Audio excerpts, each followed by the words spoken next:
Hi friends, welcome to PSC beginners. ഇന്നത്തെ നമ്മുടെ class കേരളത്തിലെ നദികളെ കുറിച്ചിട്ടുള്ള ഒരു 100 ചോദ്യങ്ങളായിട്ടാണ്, ചോദ്യോത്തരങ്ങളായിട്ടാണ് വന്നിട്ടുള്ളത്. ഇത് നമ്മുടെ നദികളെ കുറിച്ചിട്ടുള്ള ഫസ്റ്റ് ക്ലാസ് ആണ്. അതായത് LGSനും അതുപോലെ വില്ലേജ് ഫീൽഡ് അസിസ്റ്റൻറ്റും ഇപ്പോൾ വരാൻ പോകുന്ന PSC എക്സാമുകൾക്കൊക്കെ വേണ്ടിയിട്ടുള്ള ആദ്യത്തെ ക്ലാസ് ആണ്. ഇതിന് മുമ്പ് നമ്മൾ നദികളുടെ കുറിച്ചിട്ട് മൊത്തം ക്ലാസ് ഇട്ടിട്ടുണ്ട്.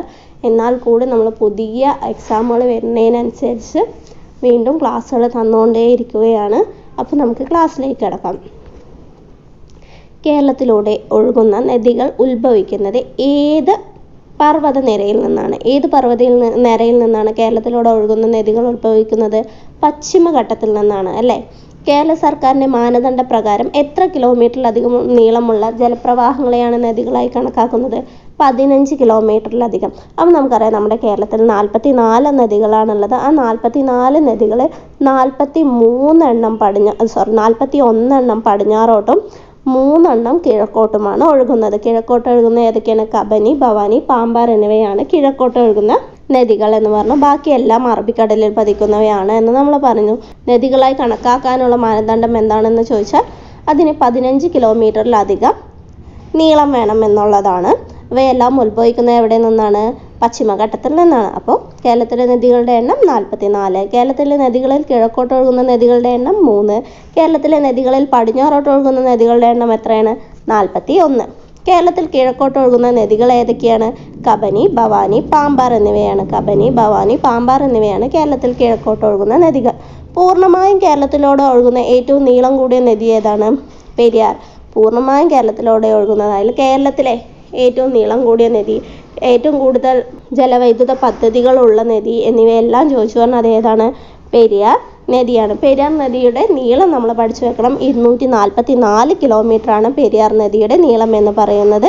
കേരളത്തിലെ ജീവരേഖ എന്നറിയപ്പെടുന്ന നദി കൂടിയാണ് പെരിയാർ എന്ന് പറയുന്നത്. പെരിയാർ പതിക്കുന്നത് വേമ്പനാട്ട് കായലിലാണ്. വേമ്പനാട്ട് കായലിലാണ് എന്ത് പതിക്കുന്നത്? പെരിയാർ പതിക്കുന്നത്.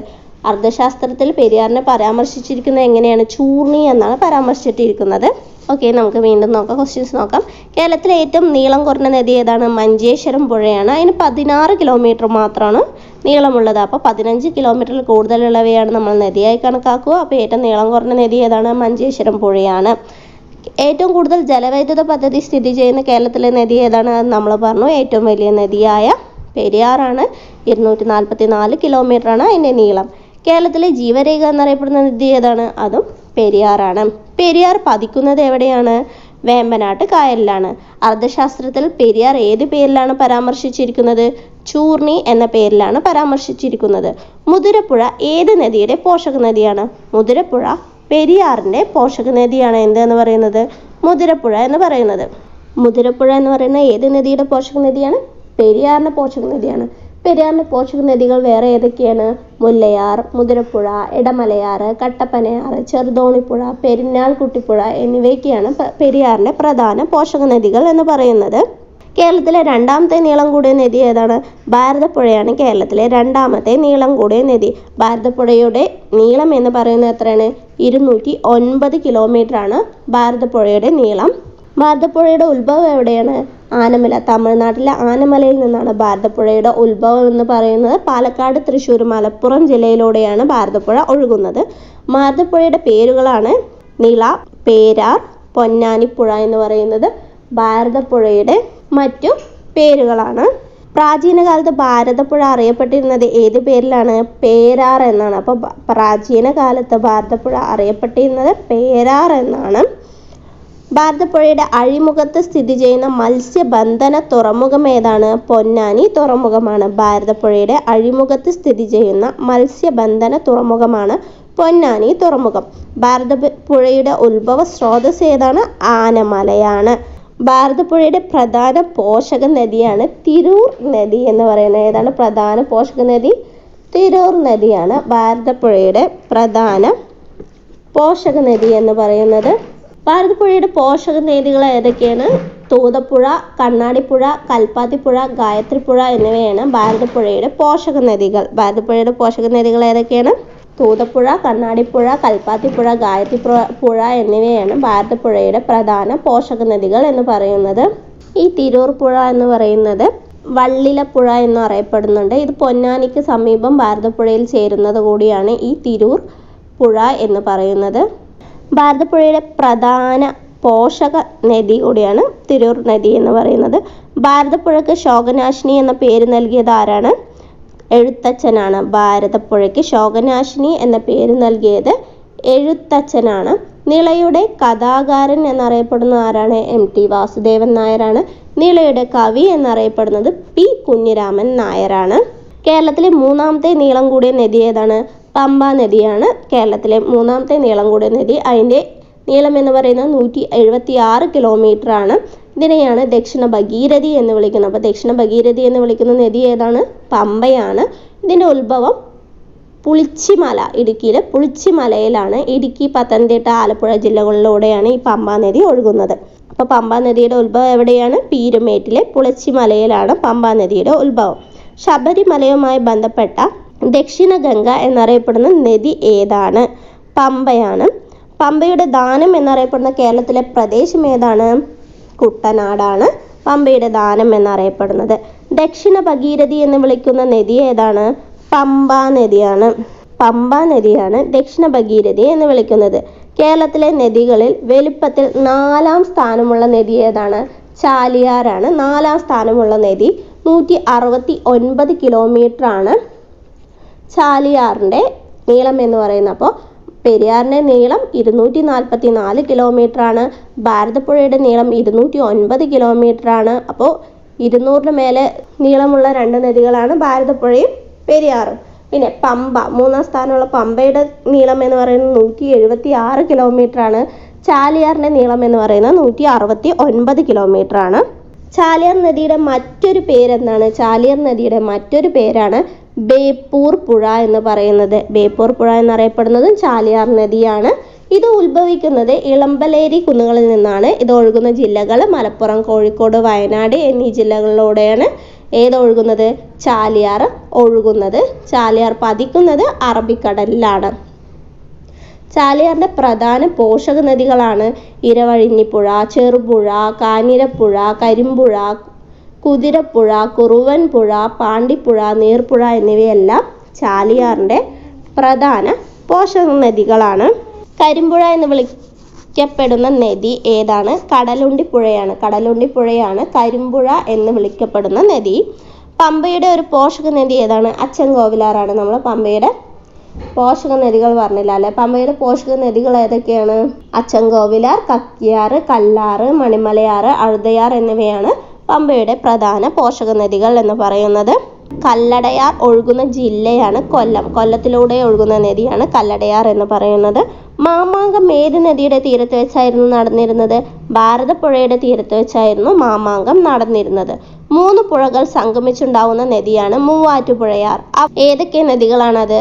കോതയാർ, കാളിയാർ, തൊടുപുഴയാർ എന്നീ 3 പുഴകൾ ചേർന്നിട്ടാണ് എന്തുണ്ടാവുന്നത്? മൂവാറ്റുപുഴയാർ ഉണ്ടാകുന്നത്. ഇനി പെരിയാറിൻ്റെ ഒരു പോഷക നദി അതേതാണ്? മുല്ലയാറാണ്. അപ്പോൾ നമ്മൾ പെരിയാറിൻ്റെ പോഷക നദി പറഞ്ഞു. മുല്ലയാർ, മുതിരപ്പുഴ, ഇടമലയാർ, കട്ടപ്പനയാർ, ചെറുതോണിപ്പുഴ, പെരിഞ്ഞാൻകുട്ടിപ്പുഴ എന്നിവയെല്ലാം എന്തിൻ്റെ പോഷക നദിയാണെന്ന് നമ്മൾ നേരത്തെ പറഞ്ഞു? പെരിയാറിൻ്റെ പോഷക നദിയാണെന്ന് പറഞ്ഞു അല്ലേ? മുല്ലയാറിൻ്റെ ഉത്ഭവസ്ഥാനം എവിടെയാണ്? കോട്ടമല കൊടുമുടിയിലാണ് മുല്ലയാറിൻ്റെ ഉത്ഭവസ്ഥാനം എന്ന് പറയുന്നത്. കണ്ണൂർ ജില്ലയിലെ ഏറ്റവും വീതി കൂടിയ പുഴ ഏതാണ്? വളപട്ടണം പുഴയാണ് കണ്ണൂർ ജില്ലയിലെ ഏറ്റവും വീതി കൂടിയ പുഴ എന്ന് പറയുന്നത്. വളപട്ടണം പുഴയ്ക്ക് കുറുകെ നിർമ്മിച്ചിരിക്കുന്ന അണക്കെട്ട് ഏതാണ്? പഴശ്ശി അണക്കെട്ടാണ്. വളപട്ടണം പുഴയ്ക്ക് കുറുകെ നിർമ്മിച്ചിരിക്കുന്ന അണക്കെട്ടാണ് പഴശ്ശി അണക്കെട്ട്. കാസർഗോഡ് ജില്ലയിലൂടെ ഒഴുകുന്ന ഏറ്റവും വലിയ നദി ഏതാണ്? ചന്ദ്രഗിരി പുഴയാണ് കാസർഗോഡ് ജില്ലയിലൂടെ ഒഴുകുന്ന ഏറ്റവും വലിയ നദി. തുളുനാടിനും മലയാള ഭാഷ സംസാരിക്കുന്നതുമായ പ്രദേശങ്ങൾക്കും ഇടയിലുള്ള പരമ്പരാഗതമായ അതിർത്തിയായി പരിഗണിക്കപ്പെടുന്ന നദി ഏതാണ്? അതും ചന്ദ്രഗിരി പുഴയാണ്. പയസ്വിനി നദി എന്ന പേരിൽ അറിയപ്പെടുന്ന നദി ഏതാണ്? ചന്ദ്രഗിരി പുഴയാണ്. അപ്പോൾ പയസ്വിനി നദി എന്ന പേരിൽ അറിയപ്പെടുന്ന നദി ഏതാണ്? ചന്ദ്രഗിരി പുഴയാണ്. ഉത്ഭവസ്ഥാനത്ത് പുല്ലുകയാർ എന്ന പേരിൽ അറിയപ്പെടുന്ന നദി ഏതാണ്? മണിമലയാറാണ് ഉത്ഭവസ്ഥാനത്ത് പുല്ലുകയാർ എന്നറിയപ്പെടുന്നത്. ആറ്റിങ്ങൽ നദി എന്ന പേരിൽ അറിയപ്പെടുന്ന നദി ഏതാണ്? ആറ്റിങ്ങൽ നദി എന്ന പേരിൽ അറിയപ്പെടുന്നത് വാമനപുരം നദിയാണ് ആറ്റിങ്ങൽ നദി എന്ന പേരിൽ അറിയപ്പെടുന്നത്. കേരളത്തിലെ ഏറ്റവും ആഴം കൂടിയ പുഴ ഏതാണ്? കുപ്പം പുഴയാണ് കേരളത്തിൽ ഏറ്റവും ആഴം കൂടിയ പുഴ. കോട്ടയത്തിൻ്റെ ഹൃദയഭാഗത്തു കൂടി ഒഴുകുന്ന നദി ഏതാണ്? മീനച്ചിലാറാണ് കോട്ടയത്തിൻ്റെ ഹൃദയഭാഗത്തു കൂടി ഒഴുകുന്ന നദി.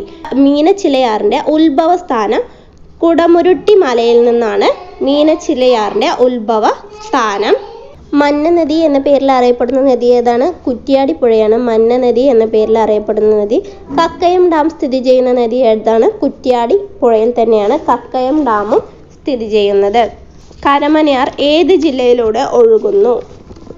കരമനയാർ ഏത് ജില്ലയിലൂടെ ഒഴുകുന്നത്? തിരുവനന്തപുരം ജില്ലയിലൂടെയാണ് കരമനയാർ ഒഴുകുന്നത്.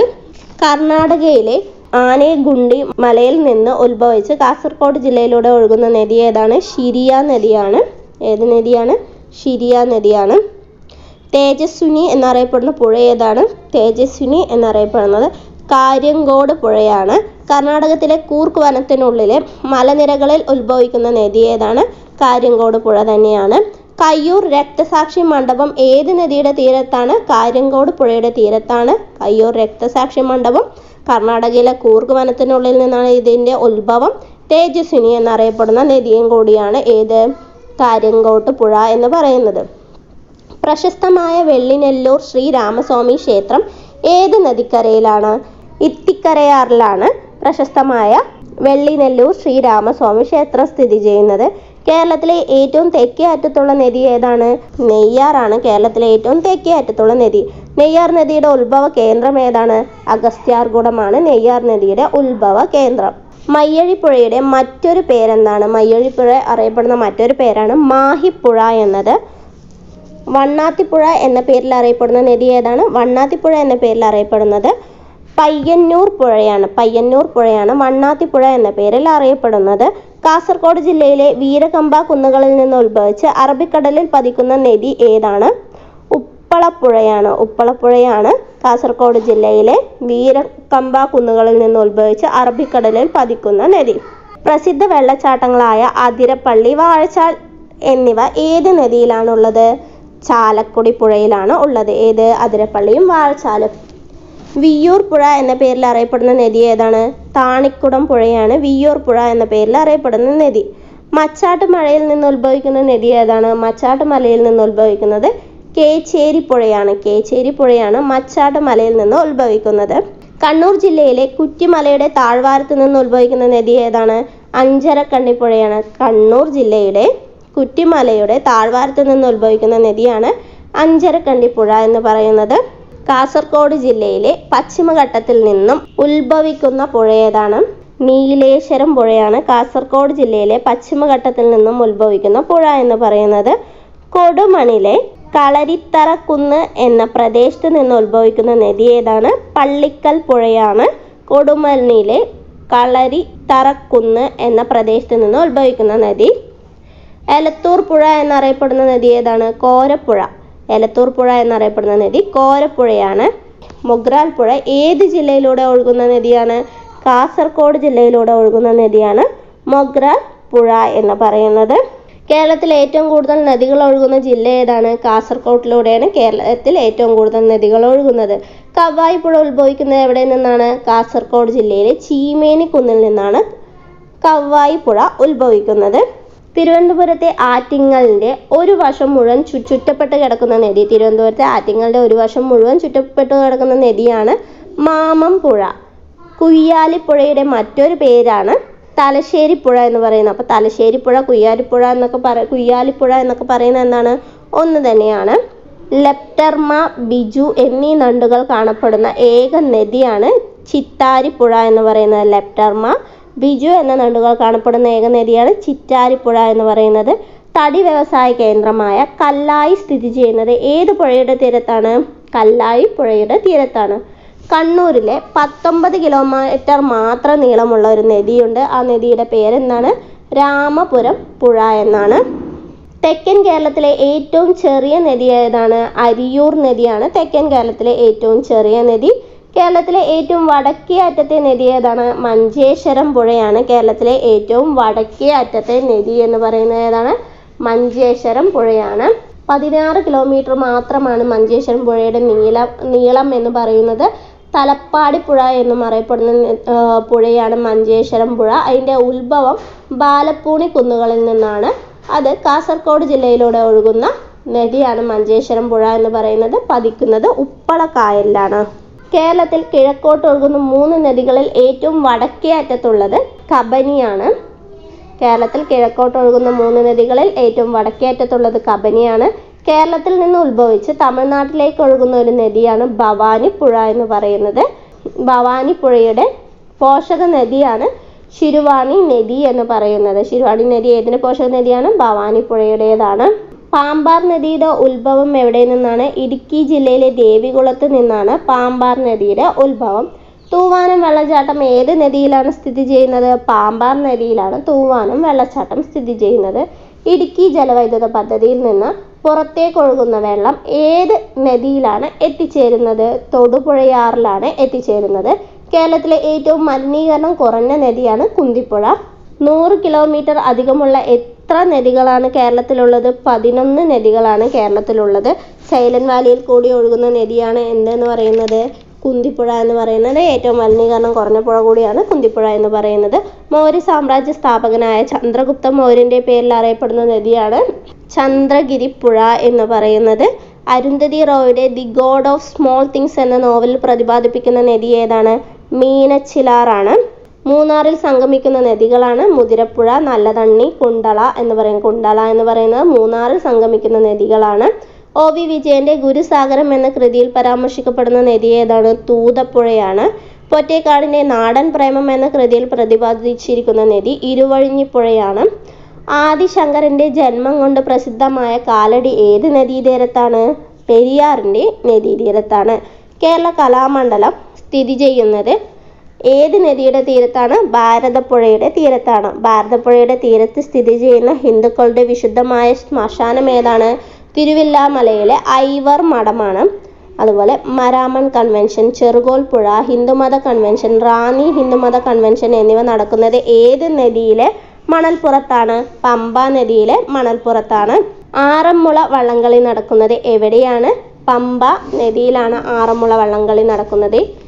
ഇന്ത്യയിൽ വെച്ച് തന്നെ ഏറ്റവും അധികം മത്സ്യവൈവിധ്യവും ജൈവ വൈവിധ്യവും കാണപ്പെടുന്ന നദിയാണ് ചാലക്കുടി പുഴ. കേരളത്തിലെ നെയിൽ എന്നറിയപ്പെടുന്ന നദി ഏതാണ്? ഭാരതപ്പുഴയാണ് കേരളത്തിലെ നെയിൽ എന്നറിയപ്പെടുന്ന നദി. മുല്ലപ്പെരിയാർ ഡാം ഏത് നദിയിലാണ് സ്ഥിതി ചെയ്യുന്നത്? പെരിയാറിലാണ് മുല്ലപ്പെരിയാർ ഡാം സ്ഥിതി ചെയ്യുന്നത്. ശ്രീനാരായണ ഗുരു പ്രതിഷ്ഠ നടത്തിയ അരുവിപ്പുറം ഏത് നദിയുടെ തീരത്താണ്? നെയ്യാർ നദിയുടെ തീരത്താണ് ശ്രീനാരായണ ഗുരു പ്രതിഷ്ഠ നടത്തിയ അരുവിപ്പുറം ഉള്ളത്. പ്രാചീന കാലത്ത് കപില എന്ന പേരിൽ അറിയപ്പെട്ടിരുന്ന നദി ഏതാണ്? കബനിയാണ്. കബനിയാണ് കപില എന്നറിയപ്പെട്ടത്. കേരളത്തിലെ ഏറ്റവും വലിയ നദീജന്യ ദ്വീപായ കുറുവ ദ്വീപ് സ്ഥിതി ചെയ്യുന്നത് ഏത് നദിയിലാണ്? കബനി നദിയിലാണ്. അപ്പോൾ ഇതാണ് നമ്മുടെ ഇന്നത്തെ ക്ലാസ് എന്ന് പറയുന്നത്. ക്വസ്റ്റ്യൻ ആൻസേഴ്സ് ബേസ്ഡ് ആയിട്ടുള്ള ക്ലാസ് ആയിരുന്നു. കാരണം ഇത് കഴിഞ്ഞാൽ വീണ്ടും ഓരോ നദികളെക്കുറിച്ച് നമ്മൾ തരും. ചിലപ്പോൾ അതിന് വിട്ടുപോകാൻ സാധ്യത ഉള്ളതും അല്ലെങ്കിൽ GK എന്ന പേരിലാണ് ഞാൻ ഇന്നത്തെ ക്ലാസ് തന്നിട്ടുള്ളത്. ഓക്കെ, നിങ്ങൾക്ക് ഇഷ്ടപ്പെട്ട ലൈക്ക് ചെയ്യുക, സബ്സ്ക്രൈബ് ചെയ്യുക. വീണ്ടും പുതിയൊരു ക്ലാസ്സുമായി വരുന്നത് വരെ ബൈ.